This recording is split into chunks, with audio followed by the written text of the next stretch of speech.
para quemar.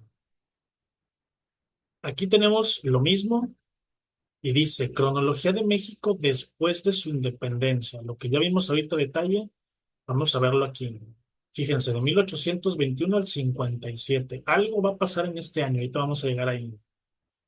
Después de la consumada independencia de México, afloró una verdadera disputa, o sea, una guerra, una lucha entre la logia yorquina, aquí dice claramente del bando liberal, y la logia escocesa del bando conservador, y aquí abajo viene.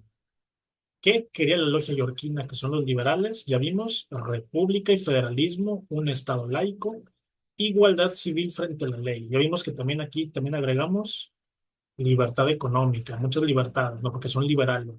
¿Qué quería la logia escocesa o el bando conservador? Monarquía o un régimen centralista. Es casi lo mismo. Catolicismo como culto nacional y fueros o privilegios políticos y jurídicos. ¿Qué significa fuero? Fuero es lo que hoy todavía tienen los políticos. Yo no sé por qué, malamente lo tienen, pero es cuando un político no lo podemos juzgar de la misma manera que juzgamos a las personas. Sí tiene un motivo. Se supone que el político se mueve en esferas más grandes, el político está expuesto a más cosas, entonces tiene que tener una protección. Pero el fuero también les permite, ¿no? Lo que estamos viendo hoy, que haya verdaderos criminales de gobernadores y de alcaldes en todos los puestos, y no se les puede procesar pues porque estarán parados bajo el fuero político, ¿no? Entonces, la logia escocesa, que es el bando conservador, pues obviamente como quieren conservar estos privilegios que hasta la fecha se tienen, pues ellos están a favor de los fueros o privilegios. Ya vimos aquí rapidito, 1821, Tratado de Córdoba. Pues alguien no se acordaba, documento que reconoce formalmente la independencia de México. La corona española se niega a reconocer el Tratado de Córdoba. Esto lo va a hacer muchos años después. 1822, un año después, ya lo vimos, Iturbide instaura un régimen imperial. Posteriormente, como esto al Congreso no le gustó, ya lo vimos, Iturbide disuelve el Congreso. Al año siguiente, plan de Casamata, ya lo vimos también, es el que usa eh, Antonio López de Santana como el general para derrocar a Iturbide y restaurar el Congreso, ¿no? Se promulga la Constitución del 24, adopta un régimen republicano y federalista. Ya vimos que el Poder Ejecutivo lo pone en un presidente. Aquí está el nombre completo, no se preocupen, es muy largo, pero para los cuates aquí está, ¿no? Guadalupe Victoria. Él es el primer presidente de México, que lo está reiterando. Fíjense cómo en ambas guías viene ese dato. Y luego dice, Valentín Gómez Farías impulsa una reforma liberal para fortalecer el federalismo y el modelo del Estado laico. Acuérdense que ya se los he preguntado varias veces. Laico es libre de creencia religiosa. 1835, aquí empieza lo bueno, ¿eh? Se inicia la separación de Texas. Texas en esta época le pertenece a México y un montón de estados más, ¿no? Que hoy son de Estados Unidos. En esta época, como los estados del norte se consideran que están muy alejados de la capital y muy abandonados también, empiezan a hacer como que esta propaganda que también hacen las logias masónicas, en este caso la misma logia liberal yorquina, también está haciendo esta propaganda para que los habitantes de Texas, de Nuevo México, este, bueno, primero que nada lo está llenando con gente estadounidense, con gente de otros países que vienen de Europa, pero le están inyectando como que estas ideas separatistas, ¿no? ¿Por qué? Porque Texas tiene un montón de recursos, ¿no? Antonio López de Santana, eso no lo vimos en la guía ahorita, pero como quiera va pegado, asume en México un régimen centralista. Oye, ¿pero qué no estábamos ahorita con un régimen federalista? Pues Santana, ¿qué creen? Ese mismo, esto se va a repetir, por eso les dije que Santana era como el Porfirio Díaz, pero un poquito antes. Vamos a ver más adelante, ¿no? Que Porfirio Díaz al principio también no estaba muy de acuerdo con que la gente se religiera, ¿no? Pero una vez que es presidente, él se va a convertir en un dictador. A Santana le va a pasar lo mismo. A este Antonio López de Santana, a lo mejor alguien de ustedes ha escuchado ese nombre, se le conoce de mucha manera negativa, le dicen ahí el vendepatrias y muchas de esas cosas, que algunas sí son ciertas, otras no. Lo que sí es un hecho es que va a ser un dictador también, que al principio ya vimos, ¿no? Santana fue el mismo que ahorita mencioné, que estuvo ahí en medio del plan de Casamata, ¿no? Ahí en el mero relajo, en pleno chisme, él fue el que hizo todo para derrocar a Iturbide porque dijo, no, aquí no queremos ni dictaduras, ni queremos un emperador, no queremos monarquía. Pues, ¿qué creen? Una vez que él asume el cargo de presidente, dice, oye, pues como que mejor centralista, ¿no? Porque pues así me quedo, ¿no? O sea, ya sé que yo era liberal, pero ya que estoy aquí, pues no, conservador, pues, para conservar mi poder. Esto lo vamos a estar viendo mucho. Tras la derrota sufrida por Santana en el sitio de San Jacinto, se firma el Tratado de Velasco y se reconoce la independencia de Texas. ¿Qué es esto de la batalla de San Jacinto? Cuando Texas está independizando, Santana es presidente, pero hay que recordar que Santana es un militar, igual que Don Porfirio, él va personalmente a Texas a luchar, ¿no? Sí, tuvimos aquí presidentes que peleaban sus batallas, Santana fue uno de esos. Santana ganó muchas batallas muy importantes, bastantes, por eso era muy famoso y muy querido por la gente, pero también perdió unas muy ridículas, esta fue una de esas. En San Jacinto pierde esta guerra y tiene que aceptar que Texas se va a independizar. Santana no quería porque ya sabía que si Texas se independizaba, iba a formar parte de Estados Unidos. Y fíjense hasta cuándo, hasta 1836, miren cuándo fue, 1821, después de los tratados de Córdoba, 15 años después, España reconoce oficialmente la independencia de México. 1836, 15 años después. Y ahorita también vamos a ver esto, ¿no? Aquí empieza algo que en la guía de aquí viene como las intervenciones extranjeras. México, una vez que es independiente y que está, fíjense cómo México cuando gana su independencia, la cosa está peor que nunca, ¿no?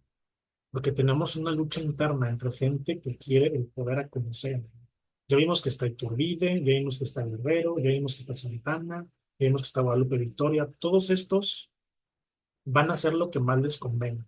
Como el ejemplo más claro es Santana. Santana va a ser centralista, federalista, va a ser monárquico, va a ser liberal, va a ser todo lo que le digan, lo que le convenga, eso es lo que él va a representar, ¿no? Siempre y cuando esté en el poder, ¿no? O sea que tenemos un verdadero relajo, tenemos un verdadero desmadre aquí en el gobierno de México, ¿no? Esto, eso no es de ahorita, ¿eh? Esto es desde entonces. Se fue la corona española, pero no aprenden a gobernarse estas personas. Entonces, esto los demás países lo ven. Países aquí viene como Inglaterra, Francia y Estados Unidos están al tanto de todo esto, ¿no? Yo siempre pongo este ejemplo, quienes hayan estado conmigo en otras sesiones ya lo saben, lo voy a volver a decir. En estas épocas, México es como un niño de 5 años que está huérfano, que no tiene papá y mamá, y que tiene una cartera, una billetera que se llena constantemente de billetes y que tiene una botella de mezcal que siempre está llenando solita, ¿no? Entonces todo el mundo lo quiere cuidar, todo el mundo se quiere hacer cargo. México es un país lleno de recursos, tiene dos océanos, tiene las conexiones con el mercado asiático, con el mercado europeo, tiene el puerto de San Blas, el puerto de Acapulco y el puerto de Veracruz, entre muchos otros. Y durante toda la época del México novohispano, o sea, durante toda la época en la que fuimos parte del Imperio Español, el peso mexicano era una divisa de mucho respeto en todas partes, ¿no? Las monedas de plata que se acuñaban aquí en México eran las que la gente en el mercado asiático pedía. Entonces, México era un país muy respetado, económicamente, pero políticamente una porquería, ¿no? Sabían que eran como un montón de niños chiquitos que estaban peleando. ¿Qué hacen muchos de estos países? Dicen, pues vamos a intervenir. ¿Por qué? Pues porque es como cuidar a un niño que tiene mucho billete, pues vamos a cuidarlo. Ya España lo perdió, ya España ya lo perdió, pues vamos a ver quién se lo queda. Pues aquí vamos a tener a Inglaterra, Francia y Estados Unidos, este, que constantemente van a estar viendo a ver como que quién se queda con algo. Entonces aquí tenemos, primero, aquí lo voy a ver rapidito y ahorita vamos a la otra guía. Inglaterra no hace como tal una intervención militar, hace una intervención más que nada económica, ¿no? Por eso aquí no he subrayado nada más que esto. De 1824 a 1854, Gran Bretaña, que es lo mismo que Inglaterra, bueno, casi lo mismo, logra ejercer una influencia sobre México a través del comercio. Inglaterra no nos invade militarmente como tal, pero económicamente sí. Aquí vienen muchos inversionistas extranjeros a poner sus empresas. Tenemos también España. España trató en algún momento de volver a reconquistar México en 1825, pero no lo logró. Aquí nada más es donde ya vimos que la consecuencia es que en 1836 se firma el Tratado de Paz y Amistad, en el que los países dicen, ya está, vamos a dejar todo en el pasado, lo que quedó, quedó, lo que hizo, se hizo y ya está. Francia es el que sí se va a llevar algo, ya lo vamos a ver más adelante. Francia va a tener dos intervenciones. La primera es la guerra de los pasteles, no nada más, acuérdense de eso. El motivo es muy ridículo, pero así se le llama. Sí fue una intervención armada, pero fue una intervención muy pequeñita. Fue porque se usó como excusa que un pastelero francés que inventó que no le habían pagado una cuenta muy alta, unos diplomáticos mexicanos pues le debían dinero y como no le habían pagado ese dinero, pues tenía que se apoyó en en el gobierno francés. Esto Francia lo toma como una excusa y dice, ah, bueno, pues vamos a invadir. O sea, vamos a usar cualquier pretexto. ¿No? Si lo intentan, así se llama Guerra de los Partidos, así le dicen de manera informal. Esta es de 1838 al 39, arriban al puerto de Veracruz y se firma al año siguiente el Tratado de Paz. Sí fue una batalla, se dispararon armas, pero fue muy poco, en realidad fue más algo que se arregló en la mesa. Aquí esta primera intervención francesa no termina en nada, Francia no se lleva nada, nada más acuérdense de eso. ¿Cuál es la primera intervención francesa? La guerra de los pasteles. Tan. ¿Por qué fue? Porque un señor pastelero estaba diciendo que le debían dinero. Y luego tenemos aquí este, Estados Unidos, ¿no? Estados Unidos, ahorita voy para allá, ¿no? Con Estados Unidos sí nos vemos mal, pero bastante mal. Con Estados Unidos nada más perdemos la mitad del territorio de ese entonces, en 1848. ¿Cómo sucede? Ya vimos, empezó por la independencia de Texas. Ahí es donde empiezan. Texas primero se independiza y allí es donde empiezan como que estas fricciones, ¿no? Santana dice, no me gusta. Santana va y como es un militar, ya lo mencioné ahorita, va, lucha, pierde. Y aquí es donde empieza, miren, aquí está el mapa. Todo esto era México antes y todavía parte de Centroamérica. Esta que están viendo aquí es la República de Texas. Aquí todavía no estábamos con esto del petróleo, pero ya se veía venir. Y aquí estaban estos yacimientos de petróleo que ahorita son los que más explotan en todo lo que es Texas y todo el Golfo de México. Texas ya la habían, como les mencioné ahorita, ya la habían llenado con gente de otros países, ya les habían metido esta propaganda y esta cultura de separarse. Y es Texas como digamos el primer conflicto. Es la primera vez que México y Estados Unidos de manera indirecta, porque Estados Unidos está apoyando la separación de Texas, pero no está peleando directamente contra México. Sí pelea un ejército aquí, pero se supone que es el ejército tejano. Es la batalla que pierde Santana se retira y se declara independiente de la República de Texas y después se va a anexionar a Estados Unidos. Pero ahí no queda.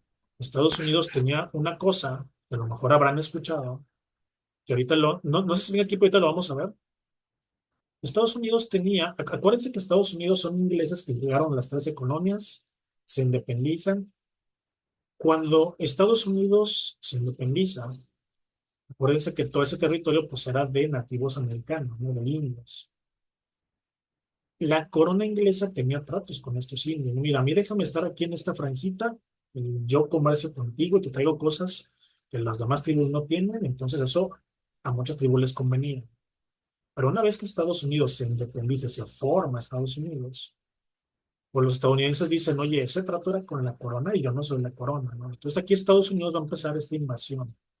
Va a empezar con una invasión mezclada con genocidio, porque como les he mencionado muchas veces, los ingleses, ahora ya estadounidenses oficialmente, ellos no se van a mezclar con las tribus nativas americanas. Ellos lo que van a hacer es arrasarlos. Hasta donde puedan comerciar, van a comerciar con ellos, pero cuando ya no se entiendan, los van a empezar a aniquilar, van a empezar a matarlos así, arrasando porque necesitan llegar hasta el otro lado del océano. Y aquí está México atravesado. Entonces, Estados Unidos tiene una doctrina, es una doctrina expansionista. Y sí, es una doctrina también. Van a tener dos. Ahorita vamos a mencionar lo que es la doctrina Monroe, que viene en el examen. Pero hay otra cosa que se llama el destino manifiesto. Estoy diciendo muy rápido, ahorita que lleguemos ahí lo van a ver. Destino manifiesto es una doctrina que tienen los estadounidenses que dice, este territorio es nuestro porque Diosito así lo quiso, Diosito aquí nos puso, así que todo lo que descubramos es de nosotros. Y todo lo que se interponga, pues es malo y es del diablo, ¿no? Así que Diosito está con nosotros, ¿no? Entonces, esa es una doctrina muy extraña. Básicamente es una cosa imperialista total, pero es una doctrina que ellos tienen. Y como propagandas la empiezan ahí a tener, la empiezan a propagar entre ellos, y eso justifica todas las invasiones que están haciendo. Entonces, si México está ahí atravesado, pues también Diosito está con los gringos, pues ellos van a decidir entonces que estos territorios de la Alta California, de Nuevo México, que hoy tienen otros nombres en otros estados, pues Estados Unidos los quiere y los va a tener a como de lugar, ¿no? Y así como se han inventado guerras toda la vida, aquí también lo van a hacer. Ya hay allí como que un trato con Santana. Santana se lleva bien y mal con los gringos.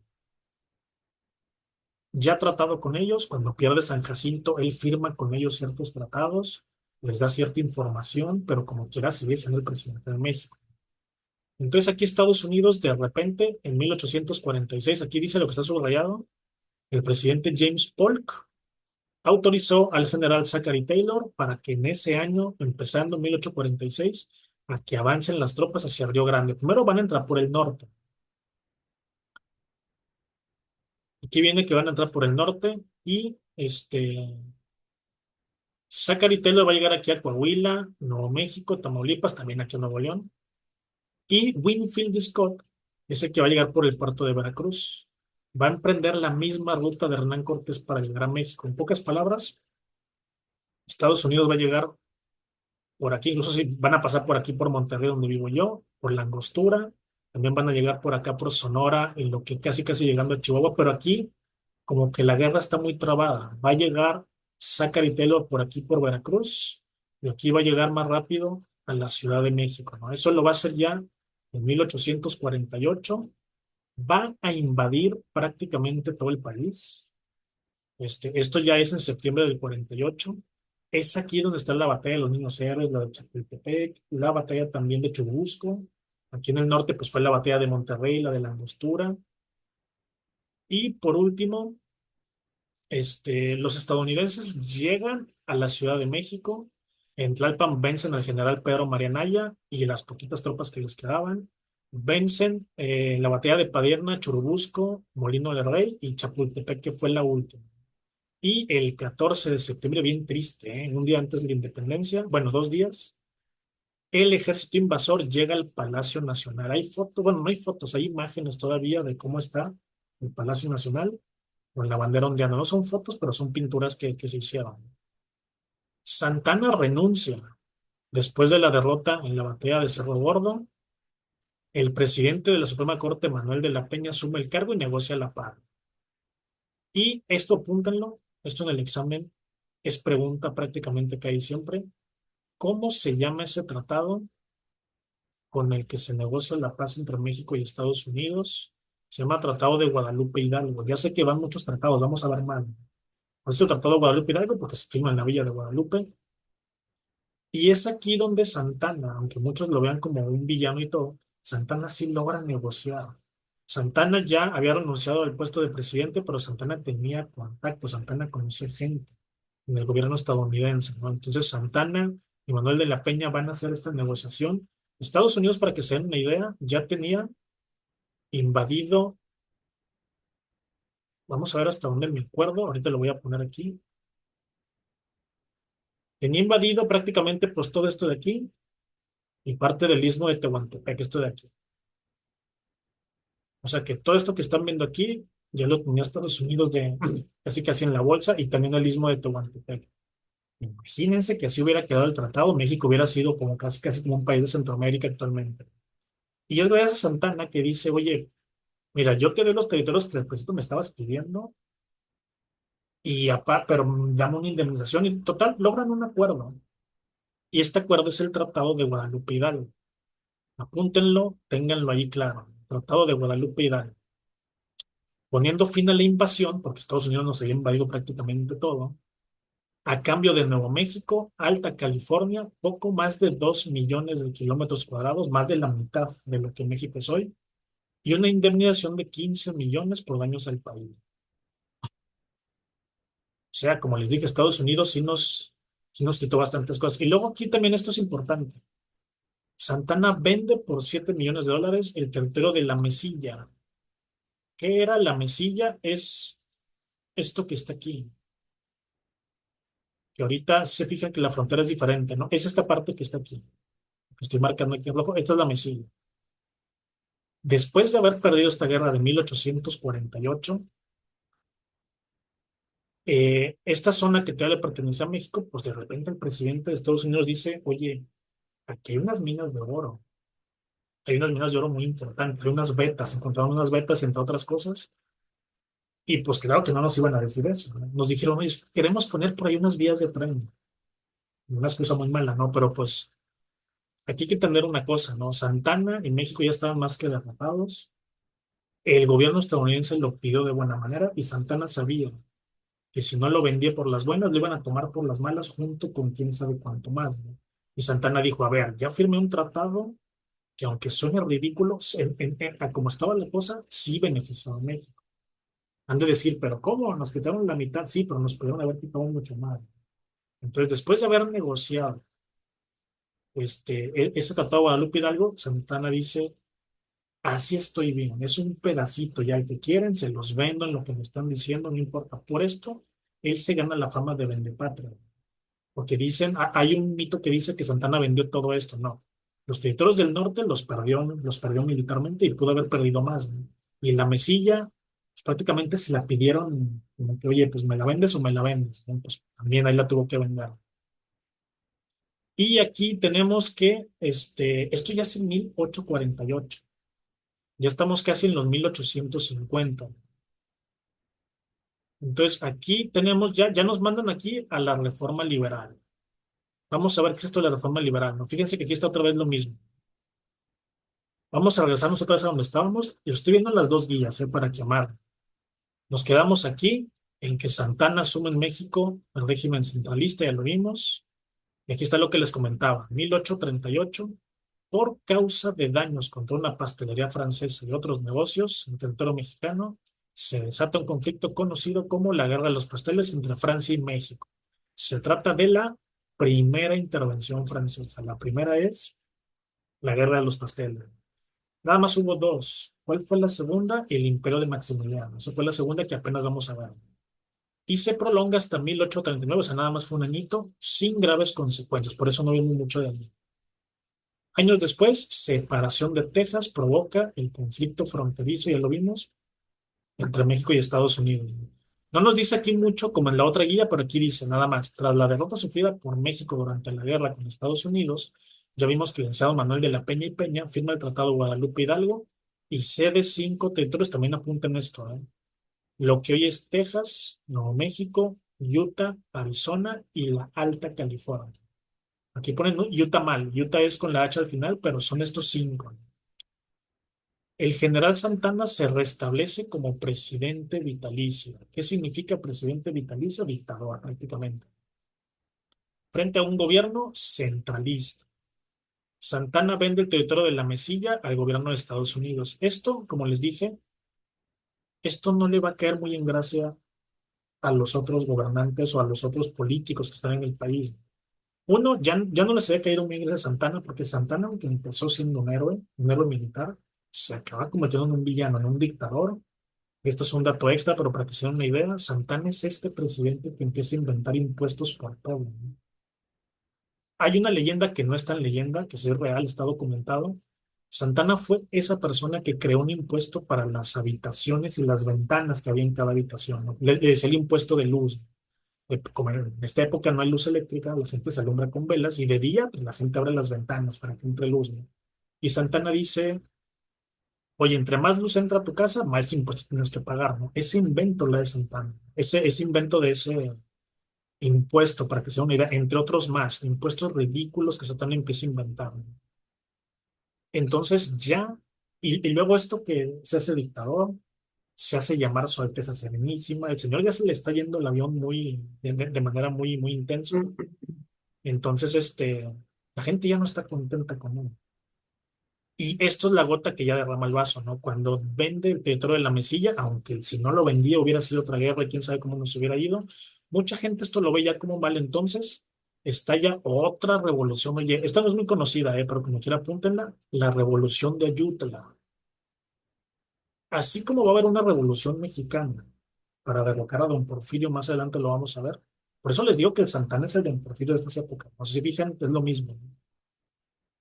También hay una revolución para derrocar a Santana, ¿no? Que es la revolución de Ayutla y la encabeza el general Juan Álvarez contra la dictadura de Santana, como ya vimos. Al año siguiente, Santana es derrocado por el plan de Ayutla y se exilia en La Habana, Cuba. Ese mismo año es el general Ignacio Comonfort el que inicia las reformas liberales, ¿no? ¿Por qué tiene que haber reformas liberales? Porque venimos de un gobierno centralista, ¿no? Aquí claramente lo dice, Santana, el último gobierno que tuvimos antes de esta revolución de Ayutla fue centralista. ¿Y qué es un gobierno centralista? Un gobierno medieval. Aquí es donde ya hay una necesidad de una nueva constitución. Ya vimos que la constitución del 24, aunque es federalista, sigue teniendo ideas muy medievales. Sigue teniendo ideas de que la religión obligatoria es la católica, ya lo vimos hace rato. Sigue teniendo estas ideas conservadoras este, de conservar los privilegios de muchos grupos, ¿no? Entonces, este Ignacio Comonfort, que la historia no lo recuerda muy bien, pero fue un presidente muy bueno. Bueno, fue muy bueno, pero cometió un error muy grave, ¿no? Comonfort quiso unir a los dos sectores, al liberal y al conservador, que en esta época estaban muy, muy, muy separados, así como ahorita, ¿no? Ahorita los cheros y los fifís no se pueden ver. Si uno dice una cosa, el otro le mienta la madre al otro, ¿no? En esta época estaba casi igual lo que es el liberal y el conservador. Y se necesita una constitución nueva, una constitución con ideas liberales, con ideas europeas, con ideas de la ilustración, ¿no? Y se promulga la constitución del 57. Y se fijan, ya van dos.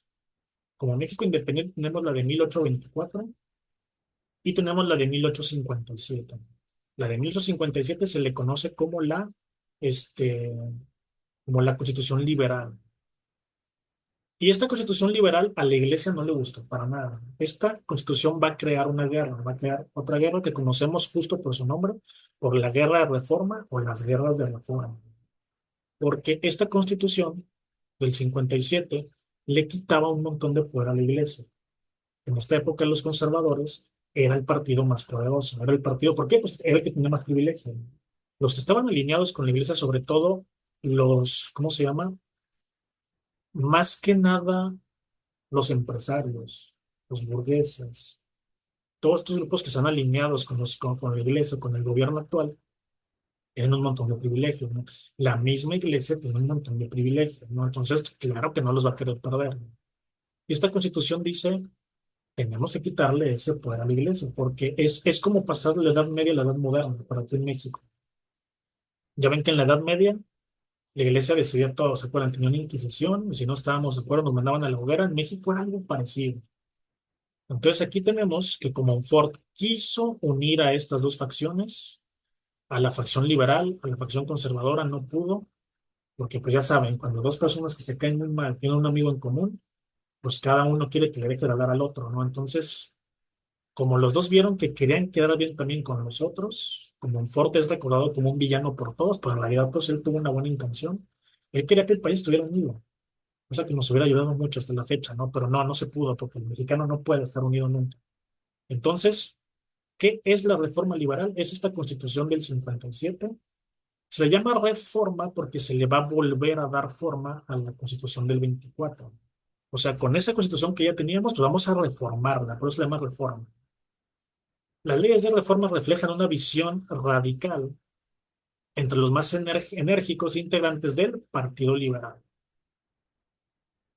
Y, en otras palabras, la importancia histórica de las leyes de reforma radica en que, tiene lo bueno, cancelan antiguos privilegios del clero, o sea, de la Iglesia, y abrieron el camino al Estado laico y el modelo federalista, ¿no? Fortaleciendo así la soberanía de la nación. Esto México le hizo muy bien, pero la Iglesia le hizo muy mal. Vamos a verlo aquí también. Aquí, fíjense, aquí también están, ¿no? La revolución de Ayutla, ya la vimos, que fue con la que quitaron al gobierno de Santana, aquí también está. El plan de Ayutla se pronuncia por el desconocimiento del gobierno de Santana. Ya sé que parece que me estoy regresando y lo estoy viendo dos veces, pero quiero que lo vean en las dos guías para que vean que es lo mismo. Aquí tenemos el nombre de Ignacio Comonfort también. Entonces, el plan de Ayutla fue contra el gobierno de Santana. ¿Por qué? Porque la elección Ah, y en contra de la venta de la mesilla, que le dije que fue lo que no les gustó. Y durante esta revolución surge y se desarrolla el contexto, perdón, en el contexto de la lucha por la hegemonía, estos dos grupos que son los liberales y los conservadores, ¿no? Lo mismo que ya vimos, pero con otras palabras. Aquí están más o menos los proyectos de cada uno. ¿Qué quiere el bando liberal, el que establece esta Constitución del 57? Construcción de una república federal. ¿Qué quieren los conservadores? Lo mismo que tenían, un estado central, como el de Santana, como el de la Iglesia Católica, el de la época medieval. El proyecto liberal quiere libre comercio y el proyecto conservador quiere proteccionismo económico. ¿Qué significa proteccionismo económico? Lo seguimos viendo en México hoy también. Proteccionismo económico es yo soy el presidente o la presidente y ¿sabes qué? Estos que son mis amigos, yo los voy a proteger para que no tengan competencia de otros mercados, ¿no? Para que el mercado sea nada más suyo. Aquí en mi país yo nada más voy a permitir que el sector energético lo maneje esta persona. Si se quiere venir a otra empresa extranjera, no lo voy a dejar. Sería bueno que viniera una empresa extranjera a ofrecernos otro tipo de energía eléctrica, por ejemplo, porque así tendríamos competencia y tendrán que bajar los precios y tendrán que mejorar el servicio. Eso lo hace el libre comercio. Libre comercio es lo que hace la libre competencia también. Un ejemplo bien sencillo, a lo mejor ustedes no se acuerdan o que tengan más o menos la misma edad que yo. Cuando yo era niño, nada más había una compañía de teléfonos, que es la misma que está ahorita, que es Telmex, ¿no? Era la única compañía. Y nada más había un canal de tele, que era Televisa. Había otro que era Imevisión, había más, pero eran canales independientes. Entonces, Televisa decidía qué se veía y de qué se hablaba. Y Telmex decidía las tarifas. Y cuando yo era niño, hablar por teléfono, incluso una llamada local, una llamada de casa de mi mamá, casa de mi tía, era carísimo. Tener teléfono no era un lujo, pero estar hablando así como hoy hablamos de manera libre era impensable, ¿no? Porque no había competencia, ¿no? Porque el PRI de los 70s, 80s y 90s protegía mucho a sus empresarios, ¿no? No permitía que llegaran otras empresas, ¿no? ¿Qué sucede a mediados de los 90s? Empiezan a ganar gobiernos panistas, ¿no? El PAN no es la mejor cosa del mundo, actualmente el PAN es un asco, pero en los 90s el PAN era un partido que apoyaba mucho a los empresarios. Y el PRI era un partido que hacía gremios que se acabaron haciendo mafia. Entonces el PAN sí vino a refrescar un poquito a finales de los 90, principios de los 2000. Han de estar pensando, momento, pero el PAN no ganó hasta el 2000. La presidencia de Fox sí, pero en muchos estados el PAN ya había ganado muchas gobernaturas. Yo que soy de aquí en Nuevo León, aquí tuvimos un alcalde panista creo que en el 94 y un gobernador en el 97, ¿no? Entonces en los 90 en muchos estados, sobre todo del norte, ya teníamos gobierno panista que atrajo mucha inversión extranjera, ¿no? Entonces eso provoca que lleguen compañías de telefonía nuevas, ¿no? Es cuando entra Axtel, es cuando entra también entraron también telefonías de celular como CDT, como Pegaso, como un montón más, ¿no? ¿Y qué tuvieron que hacer? Mejorar el servicio y bajar los precios, ¿no? Porque vino Axtel y vino con unas ofertas muy buenas, ¿no? Y hasta con dos líneas. Entonces Telmex tuvo que bajar precios, ¿no? Y mejorar el servicio. Eso es el libre comercio.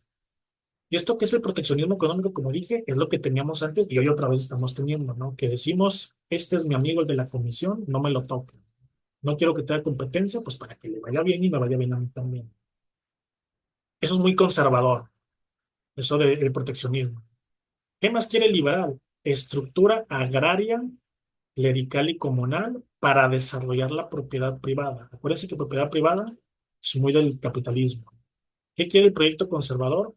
Sin transformar la estructura agraria, sí quiere apoyo al crecimiento agrícola. O sea, sí quiere que el campo crezca, pero sin transformar la estructura agraria, porque es propiedad de la iglesia. Si se fijan, no me toques a la iglesia, no me toques a mis amigos. ¿Qué más quieren los liberales? Desarrollo de condiciones políticas y económicas, y como vemos aquí también, capitalismo, ¿no? ¿Qué quiere el bando conservador? Sí quiere que se modernice el sector industrial, incorporando capitales y tecnología avanzada, pero nada más de mis amigos ingleses que están alineados conmigo, ¿no? Y sobre todo, esto no está subrayado, pero también intervención gubernamental. Hasta la fecha también lo hacen los conservadores, que el gobierno dice en qué se va a gastar el dinero. El gobierno dice en qué se gasta, en qué se invierte y que sí, que no.